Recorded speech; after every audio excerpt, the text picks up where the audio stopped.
성도님들, 혹시 이제까지 숱한 일을 겪으며 여기까지 오셨을 텐데요. 혹시 인생을 살아오면서 경고문을 읽어보신 적이 있으시죠? 경고문에 쓰인 내용을 어기면 어떻게 되죠? 경고문에 쓰여 있는 대로 처벌받거나 경고문을 어길 시 혹은 그 경고문의 내용을 위반한 시 어떻게 하겠다는 그 경고문에 쓰인 그 세부 내용의 조치를 받게 됩니다. 우리가 방금 읽은 오늘 본문에서도 하나님의 사람 모세가 경고한 대로 재앙이 임했다고 했습니다. 쉽게 말해 경고했는데 그럼에도 불구하고 경고한 대로 살지 않다가 진짜 그 일이 하늘의 날벼락처럼 청천벽력처럼 진짜 생긴 것이죠. 근데 큰 일이 무엇입니까? 나라가 망해버린 것이죠. 하나님의 모세를 통해 수차례 경고했었는데 그것을 어기고 이스라엘 백성이 자기 마음대로 살았다는 것입니다. 우리가 다 하나님 믿는 백성인데 하나님 우리를 사랑하시는데 설마 하나님이 우리를 벌하시겠어? 에이 설마 장난이겠지. 그냥 겁주려고 하는 말이겠지. 설마 우리를 망하게 하시겠어? 하고 안심하고 있었다는 것입니다. 아니 정확하게 얘기하면 하나님 말씀 죄송합니다만 개무시했다는 것이죠. 그러다가 갑자기 한순간에 이 이스라엘 나라가 망해버렸고 지금은 바벨론이라는 나라 밑에서 노예 생활을 하고 있는 상황입니다. 그런 상황에서 지금 다니엘은 나라가 갑자기 망하게 된 그 원인을 어디에선가 찾기 시작합니다. 성도님들, 여기서 생활 속의 고수와 저수의 차이가 나타납니다. 먼저 저수들은 입에서 원망과 불평이 끊이지 않습니다. 그런데 고수는 그와 다릅니다. 결과에 따른 원인, 그 이유를 따져보고 먼저 내가 무슨 잘못을 했는가, 다른 사람이 아니라 외부의 원인을 찾기보다 내가 어떤 연유가 있었나, 나와의 상관관계, 연결고리를 한번 돌아보는 것입니다. 오늘 우리가 만나고 있는 이 다니엘이 그랬습니다. 하나님이 우리 이스라엘 백성을 이처럼 사랑하시는데 하나님께서 하루아침에 이 이스라엘을 멸망시키신 이유가 무엇일까? 왜 하나님이 우리를 망하게 하셨고 노예가 되게 하셨을까? 그러면서 다니엘은 이전에 나와 그리고 나의 조상의 하나님 이 이스라엘과 함께 하셨던 하나님의 일하심, 하나님의 역사하심을 떠올리기 시작했습니다. 분명 돌아보니 하나님이 참 좋은 것을 많이 주셨습니다. 그런데 어느새 나라와 백성들이 잘못되어 가고 있음을 발견하게 됩니다. 다니엘은 그 원인을 죄라고 보았습니다. 다니엘은 오늘 말씀의 제목처럼 그런데 아직도 우리는 이 죄악의 길에서 돌아서지 않았다라고 고백합니다. 성도님들, 시흥동에, 더 정확하게는 시흥 1동에 오늘도 어김없이 이 자리에 오신 그리고 매주 출석하시는 우리 시흥교회가 이 자리에 있는 이유가 무엇입니까? 그것도 120년 전에 그저 우리 아들 딸 잘되게 해주기 위해서입니까? 결코 아니죠. 그것 때문에 이 자리에 나올 수도 있습니다. 초신자라면 이제까지 예수님을 믿기 시작하셨으면 그럴 수 있습니다. 하지만 그것이 목적일 수는 없습니다. 하나님이 우리를 이 자리에 오게 하신 것 구원 때문이죠. 구원은 무엇입니까? 건져냈다는 말입니다. 한마디로 살려냈다는 것이죠. 의사에게서 구원은 무엇입니까? 환자를 살려내는 것입니다. 배고픈 아기에게 학교에서 아무것도 못 먹는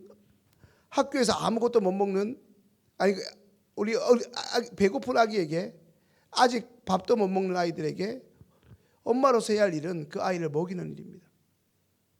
교사로서 구원은 잘 따라오지 못하는 좀 열등하다고 아이들에게 놀림받는 아이를 때로는 보호하고 그 아이에게도 교사로서 가르침을 포기하지 않는 것입니다. 교회는 죄인을 살려내는 것입니다. 죄인을 살려내기 위해 그 죄인인 이른바 불신자들이 우리가 믿고 있는 우리가 예배하는 하나님을 만날 수 있도록 구제도 하고 선교도 하고 교육도 하고 봉사도 하는 것이죠. 교회학교 선생님들이 1원도 받지 않고 이 더운 여름이나 추운 겨울 자신의 지갑을 열어 자신에게 맡겨진 반아이들, 그 하나님의 영혼이라 할 수 있는 교회 학생들을 먹이고 보살피고 챙기는 이유 또한 하나님이 허락하신 그 영혼들을 돌보기 위해서입니다. 내일도 우리 교회에 강남협의회 어린이 대회라고 하여 작게는 1000명이 넘는 아이들과 그들의 육의 부모와 영의 부모라고 할 수 있는 우리 예장통합 13개 노회 교회학교 선생님들이 이 어린이 대회를 매개로 깜짝 놀랐어요. 우리 한 목사님 또 이벤트를 또 까먹었네. 교회학교 선생님들이 대회를 매개로 우리 시흥교회 오십니다. 4배 아파 낳은 부모들이야 내일 우리 교회 오는 게 어쩌면 부모니까 마땅히 그렇게 해야죠. 안 오면 이모죠. 그죠? 뭐죠? 요즘 뭐라고 하죠? 계모죠 그거. 근데 요즘 아십니까? 친속 요즘에 유행하는 거 계모가 더 착하다는 거. 저희 애들이 자주 얘기합니다. 계모가 더 착하다. 엄마는 회개해야 돼. 회개라는 말을 우리가 선포해야 되는데 애들이 우리에게서 선포하고 있습니다. 근데 어쩌면 세상 부모와 다름없이 너무나 당연한 것이죠. 육신의 부모들이 오는 것은. 교회학교 선생님들이 황금 같은 토요일 그 휴일을 내려놓는 이유는 우리의 자녀들이 진짜 하나님이신 진짜 살아계신 하나님을 만나게 하기 위해 도와주기 위함이죠. 그런 마음 때문에 오늘 이 자리에도 정말 많은 교회학교 선생님들이 계십니다만 청년 선생님도 계시고 어머님, 아버님 뻘의 선생님 그리고 할아버지, 할머니 연령의 선생님들이 자기에게 맡겨진 학생들을 내 자식처럼 어쩌면 더 귀하게 땀을 흘리며 정말 최선을 다해 섬기고 계신 것이죠. 왜냐하면 그분들도 우리 성도님들의 나이, 그 아이들의 나이에 또 다른 선생님으로부터 다시 말해 하나님의 사람들로부터 섬김받고 사랑받아 하나님을 만난 기억이 있기 때문입니다. 이제 오늘 이 자리에 나오신 성도님들의 지난 한 주 우리의 모습을 돌아봅시다. 금요기도에 오시기 직전까지 우리들의 한 주의 생활은 어땠습니까? 매주 교회 나가서 하나님께 예배드리는 사람답게 과연 사셨습니까? 말과 행동이 얼마나 일치하셨습니까? 교회에서 아니 하나님의 말씀대로 그리고 교회 밖에서 믿는 사람답게 살아가셨습니까? 혹시나 학교나 직장에서 요즘에는 학교에만 왕따가 있는 게 아니잖아요. 오죽했으면 직장에서 괴롭힘 방지법이 있겠습니까? 왕따를 당하거나 괴롭힘을 당한 이들에게 어쩌면 가장 못살게 구는 사람이 지금 이 자리에 나온 우리는 아닌지 모르겠습니다. 거기서 제일 악명 높았는데 알고 보니 어느 교회 권사님입니다. 이렇게 할 때 있어요. 저 실제로 들어본 적이 있거든요. 목사님 그분 아세요? 그분은 어떻게 아시죠?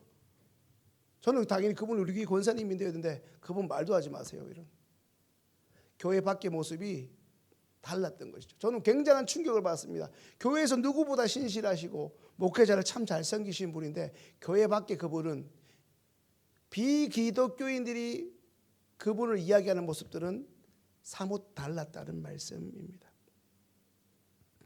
늘 기도하고 있습니다만 매주 금요 기도에 빠짐없이 출석하시는 분만큼은 여기 계신 분들만큼은 그저 마르다로 분주하기만 한 존재가 아니라 먼저 예수님 말씀 들으러 그 어떤 것보다 우선적으로 예수님 발치에 나왔던 마리아로 먼저 은혜로 충만하시기를 소망합니다. 그 이후에 우리가 전도되든 찬양되든 교사든 해야 될 줄로 믿습니다. 간혹 우리의 봉사의 직분이 앞서 예배자라는 우선순위를 놓치는 경우가 적지 않습니다. 오늘날 우리 믿는 사람들이 세상에서 참 영향력이 없다는 소리를 많이 듣습니다. 한마디로 교회 다니는 사람과 다니지 않는 사람과의 차이가 하나도 없다는 것이죠. 예전에는 교회 다니면 아마 제가 어렸을 때였던 것 같습니다. 교회 다니면 분위기가 나도 한번 교회 가봐야지. 나는 교회 안 돼도 우리 애들 데리고 다니세요. 그게 저희 아버지 일이거든요. 저희 아버지 말씀이에요. 자기는 교회 안 가도 자기 아들은 교회 보내라는 거죠. 거기 가면 달라질 것을 알고 있다는 것이죠. 물론 그 아버지가 지금은 이제는 집사님이 되셨지만 그렇습니다. 그때는 안 다닌 사람들도 교회 다니는 사람들을 믿고 신뢰했습니다. 그런데 요즘은 교회 다닌다는 말을 참 하기가 어려워졌습니다. 왜 그렇습니까? 말하는 나도 부끄럽고, 너 요즘도 교회 다녀? 너 교회 다니는 사람이었어? 이게 긍정의 의미가 아니라는 걸 우리는 잘 알고 있기 때문입니다. 괜히 이야기했다가 이기적인 집단에 속한 사람으로 평가받기 두렵기 때문입니다. 오늘날 우리가 예수님을 믿으면서도 더군다나 열심히 꼬박꼬박 교회 나와서 예배 드리면서도 세상 사람들에게 손가락질 당하고 욕먹고 영향력이 없는 이유가 있다면 그것은 다름 아닌 우리가 하나님을 언제부터 잊어버렸기 때문입니다. 성도님들, 오늘 두 번째 말씀에서 시편 기자는 하나님을 잃어버린 너희여라고 말합니다. 오늘 주신 다니엘서의 말씀과 시편 말씀을 연결해서 보면 그런데 아직도 우리는 하나님을 잃어버린 상태로 살아가고 있다는 것입니다. 그런데 예배 출석은 똑같다는 것이죠. 삶을 바꾸지 않은 채 반복적인 예배만 똑같이 드리고 있다는 것이죠. 생각보다 많은 이들이 매주 교회만 나가면 소위 교회 발도장만 찍으면 자연스레 예수 믿는 사람인 줄 압니다만 믿는 자답게 교회 나오지 않는 6일간의 삶은 일요일, 이 주일이라 말하는 그 일요일에 교회 나오지 않는 이들과 별반 다르지 못합니다. 간혹 이런 말을 듣습니다. 교회 다니는 것들이 예수쟁이가 더하다고 말입니다. 왜 그럴까요? 왜 우리가 그런 소리를 들어야 할까요? 어차피 잘못해도 주일날 교회 가서 한번 빡시게 눈물 쏟으면서 회개하면 되니까 이런 생각이 가득하기 때문은 아닌지 모르겠습니다. 하나님을 두려워하지 않고 심지어 하나님을 잊어버린 채 살면서 우리에게 어떤 선한 영향력 있을 수 없습니다. 그저 교회만 나온다고 내가 바뀌지 않습니다. 그렇다면 성도님들, 저를 비롯한 우리는 무엇을 되찾아야 할까요? 첫 번째, 하나님을 경외하는 것입니다. 하나님을 공경해서 두려워한다는 것이죠. 주일날 교회 안 나오면 다리가 부러지고 괜시리 안 좋은 일이 생길까 봐서 교회를 억지로 나오는 그것이 아니라 하나님을 소중하게 여기고 그분을 사랑하고 그분께 예배드리는 그 기쁨 때문에, 쉽게 얘기해서 하나님을 존중하기 때문에 예배 자리에 나올 수 있어야 합니다. 이런 사람이, 이렇게 예배 드릴 줄 아는 사람이 바로 하나님이 찾으시는 하나님을 경외하는 사람입니다. 하나님을 경외하는 사람은 늘 하나님을 생각하기 때문에 자기 마음대로, 자기 하고 싶은 대로 살아갈 수 없습니다.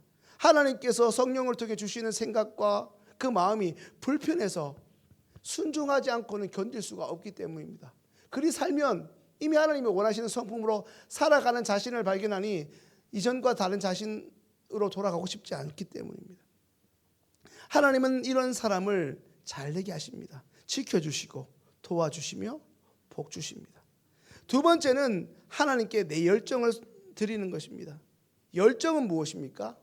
내 안에 하나님으로 가득 차 있는 상태입니다. 교회에 나오는 것도 평소에 교회 다니는 것을 기쁘게 여기고 사는 자세를 말합니다. 평소에는 내가 하나님을 사랑하고 예수님을 믿는 사람이니까 그렇게 살려고 노력합니다. 주일에는 더더욱 하나님을 만나러, 그 하나님을 예배하러 갈 수 있으니 더 기쁜 것이죠. 물론 성도님 알고 있습니다. 저도 목사이지만 1년에 주일이 52일인데 주일마다 와, 오늘 하나님 만나다 너무 기쁘다, 이렇게 교회 오는 분이 과연 몇 명이나 있을까요? 와, 또 주일이야. 차라리 캠핑 갔으면 좋겠다. 우리 그럴 때가 있죠. 피곤하기도 하고 연약하니. 그러나 성령으로 충만한 사람, 하나님을 향한 열정이 가득한 사람은 교회에 나오는 것이 기쁘다는 것입니다. 성도님도 예배가 재밌습니까? 재미없습니까? 그죠? 집사님 진심인 것 같아요. 하나님께 열정이 있는 사람은 하나님만 있으면 되는 사람입니다. 성도님도 혹시 좋아하는 연예인이 있으실까요? 그 연예인이 지금 내 앞에 있다면 어떡할까요? 여기 좀 연세가 계신 분들, 이명무 여기 있다면 거의 메시아처럼 되지 않겠습니까? 그냥 그 연예인이 내 앞에 있는 것만으로 행복하지 않을까요? 오늘 이 자리에서 말씀을 들으시는 우리 성도님들에게 하나님 주시는 열정이 회복될 수 있기를 소망합니다. 세 번째는 하나님께 회개하는 것입니다. 성도님들, 이제껏 우리가 교회 다니면서 참 많이 들어본 중에 하나가 바로 회개라는 단어일 것입니다. 회개가 뭘까요? 먼저는 돌이킨다는 뜻이고, 또 하나 중요한 게 뭐죠? 고친다입니다. 고개를 끄덕인다 이게 아닙니다. 돌이킨다는 것은 뉘우친다는 것이고, 그게 내 잘못이다, 네가 아니라 내가 잘못한 것이다 인정하는 것이고, 더 나아가 이제 그 잘못을 내가 반복하지 않겠다, 그게 회개입니다. 하나님은 우리를 있는 그대로 사랑하시죠. 그러나 하나님은 동시에 너무나 거룩하신 분입니다. 하나님이 거룩하시다는 말은 우리 마음대로 대충 해서는 하나님께 받아들여질 수 없다는 것이죠. 우리가 하나님께 나아가는 유일한 길은 하나님이 원하시는 방법대로 사는 것입니다. 자, 예를 한번 들어보겠습니다. 성도님들이 좋아하는 연예인이 성도님들을 귀한 식사의 자리에 초대했다고 예를 들어보겠습니다. 그런데 그 초대장에 드레스 코드가 있어요. 반드시 정장을 입고 와야 된다. 그럼 어떻게 하시겠습니까? 평소나 정장 별로 깝깝해서 못 입는데 안 입으시겠어요? 이번 기회에 정장 한 벌 마련하셔서라도 가지 않겠습니까? 정장이 없다 해도, 정장 입는 것을 너무나 싫어한다고 해도, 내가 정말 그 연예인을 좋아한다면, 그 연예인이 내가 너무나 좋아하고 만나고 싶었던 그 연예인의 초대라면 그 연예인이 요구한 자격을 갖추려고 하지 않겠습니까? 연예인이 부른다면 그 연예인이 요구하는 조건이 아무리 까다롭다 해도 그것을 귀찮게 여기는 팬은 없습니다. 왜요? 그를 너무나 좋아하고 소중히 여기기 때문입니다. 이제 다시 묻겠습니다. 오늘 이 자리에 진짜 하나님을 만나러 오셨습니까? 내가 직분이고 오늘 일이 있어서 그것 때문에 오셨습니까? 혹은 내 힘든 거 하소연하고 찬양 한 곡에 위로받고 돌아가는 그 정도로 오늘 이 자리에 나온 목적은 아니십니까? 혹시나 그런 분들이 계시다면 이런 말씀을 드리고 싶습니다. 그것은 마치 연예인들이 나를 초대해줘서 왔지만은 연예인을 보고 돌아가기보다는 그냥 그 자리에서 비싸고 맛난 음식만 먹고 돌아가는 사람과 같습니다. 진짜 중요한 것이 무엇입니까? 그 비싼 음식을 대접하고 나를 초대한 연예인을 만난 게 아니겠습니까? 연예인을 만나는 것도 그러하다면 오늘 우리가 이 자리에 온 목적은, 더군다나 오늘 그럴 일이 없겠지만 목회자의 설교를 들으려고 온 것도 아니고 이동환 목사님 설교 잘하지만 찬양 그 감상하러 온 것도 아니고, 우리는 그 모든 예배 요소를 포함한 하나님을 만나러 오신 것이 아니겠습니까? 오늘 그 살아계신 하나님을 만나실 수 있기를 간절히 소망합니다. 나를 향한 예수님의 사랑을 다시금 경험하고 여전히 우리를 향한 하나님의 계획을 깨달아 알게 되는 은혜가 있게 되시기를 소망합니다. 하나님은 언제 그 인기가 싸그라들지 모르는 그 연예인보다 훨씬 더 비교할 수 없을 만큼 선하고 좋은 분이십니다. 그게 아니라, 거기가 다가 아니라 능력이 많으신 분이시죠. 다름 아닌 그 하나님이 오늘 이 자리에 바로 성도님 한 분 한 분을 초대하셨습니다. 그런데 내가 좋아하는 찬양만 부르시겠습니까? 내가 모른다고 해서 벙어리처럼 입 다물고 계시렵니까? 또한 비단 오늘 목소리도 이상하고 말도 빠르게 하겠지만 누가 말씀을 전하든 말든 그것이 하나님 말씀이거든 말씀을 경청하셔야 합니다. 찬양을 통해 우리가 올려드린, 하나님께 올려드린 고백과 주님이 이 시간 말씀을 통해 내려주신 은혜를 가슴에 담고 간절히 기도 시간에 하나님과의 대화인 기도에 전념하셔야 합니다. 성도님들, 오늘 말씀을 듣기 전까지 우리의 모습은 다니엘 9장 13절, 그런데 아직도 우리는 하나님을 잊어버리고 있습니다. 이게 우리의 상태였습니다. 성도님들, 죄가 무엇입니까? 다니엘은 이스라엘이 망한 이유를 죄라 보았다고 말씀드렸습니다. 죄가 무엇입니까? 한 문장으로 정리하면 죄는 하나님이 필요 없다 여기는 것입니다. 내 스스로, 내 의지로 나온다고, 내 의지로, 내 기쁨을 위해서 교회 봉사한다고 생각하는 것입니다. 모든 것이 나로 말미암았다고 생각하는 것이 뭐라고요? 하나님이 필요 없다 여기는 죄성입니다. 내가 잘났다는 것이죠. 내가 대단하다는 것입니다. 더 나아가서 돈만 있으면 되고 건강만 있으면 되며 우리 자녀가 좋은 학교만 가면 된다는 것입니다. 출세해서 세상에서 잘 먹고 잘 살면 그만이라는 것입니다. 성도님도 진짜 그렇습니까? 그렇다면 왜 잘 먹고 잘 사는 저 부자들은, 그리고 잘 먹고 잘 살아가던 연예인이 한순간 자살합니까? 부자들이 왜 갑자기 그 비싼 아파트에서, 우리는 살아보지도 못하는 그 아파트에서 예수님도 아닌데 뛰어내리는 것입니까? 왜 그 비싼 아파트에 사는 사람들이 그렇게 우울증이 많은 것일까요? 우리는 코만 대면 우리는 머리만 대면 자는데 그 사람들은 잠을 청하지 못해 향정신 우울증을 또 먹어야만 잠을 잘 수 있을까요? 이제 누가복음 13장 4절 5절 표준 세번역으로 함께 읽습니다. 또 실로암에 있는 탑이 무너져서 치여 죽은 18사람은 예루살렘에 사는 다른 모든 사람보다 더 많이 죄를 지은 사람이라고 생각하느냐? 그렇지 않다. 내가 너희에게 말한다. 너희도 회개하지 않으면 모두 그렇게 망할 것이다. 잠시만요. 빨간색 우리 한번 같이 읽을까요? 너희도 회개하지 않으면 모두 그렇게 망할 것이다. 자폭을 한번 하겠습니다. 목사도 회개하지 않으면 망하는 거예요. 마찬가지입니다. 다른 직분도 마찬가지겠죠. 성도님들, 돈이 없어 망하는 게 아닙니다. 좋은 직장 다니지 못해서 망하는 게 아니고 인생에 실패하는 것이 아니고 명품이 없어서 나한테 삐까뻔쩍한 신상이 없어 불행한 것이 아닙니다. 심지어 우리 부모가 능력이 없어서 내가 희망이 없는 것이 아니고 내가 좋은 차 타지 못해서 다 아닙니다. 결국 우리의 문제는 생사화복을 주관하시는 하나님이 없기 때문입니다. 아멘이십니까? 이게 아멘이 되셔야 돼요. 갑자기 아멘을요? 하나님이 죄를 버리고 돌아오라는데 여전히 그 죄를 버리지 못하고 오히려 그 죄를 사랑하고 붙들고 있기 때문에 망하는 것입니다. 그것도 어떻게 해요? 교회 열심히 다니면서 망한다는 거예요. 예배 잘 드리면서 망하는 거예요. 왜? 우리 삶은 바뀌지 않았기 때문이죠. 하나님이 분명 천지를 만드신 분인데 우리 하나 살릴 일이 힘이 없으시겠습니까? 하나님이 만나와 메추라기로 이스라엘 백성을 때마다 일마다 먹이셨는데 우리 하나 먹여 살릴 능력이 없으신 분입니까? 오늘 우리는 분명히 해야 됩니다. 하나님을 만나러 왔습니다. 이전과 다른 삶을 살기 위해 우리는 이 자리에 온 것이죠. 그렇다면 다시 묻습니다. 정말 하나님을 믿으십니까? 정말 예수님 믿는 사람처럼 구별되게 영향력 있게 살고 싶으십니까?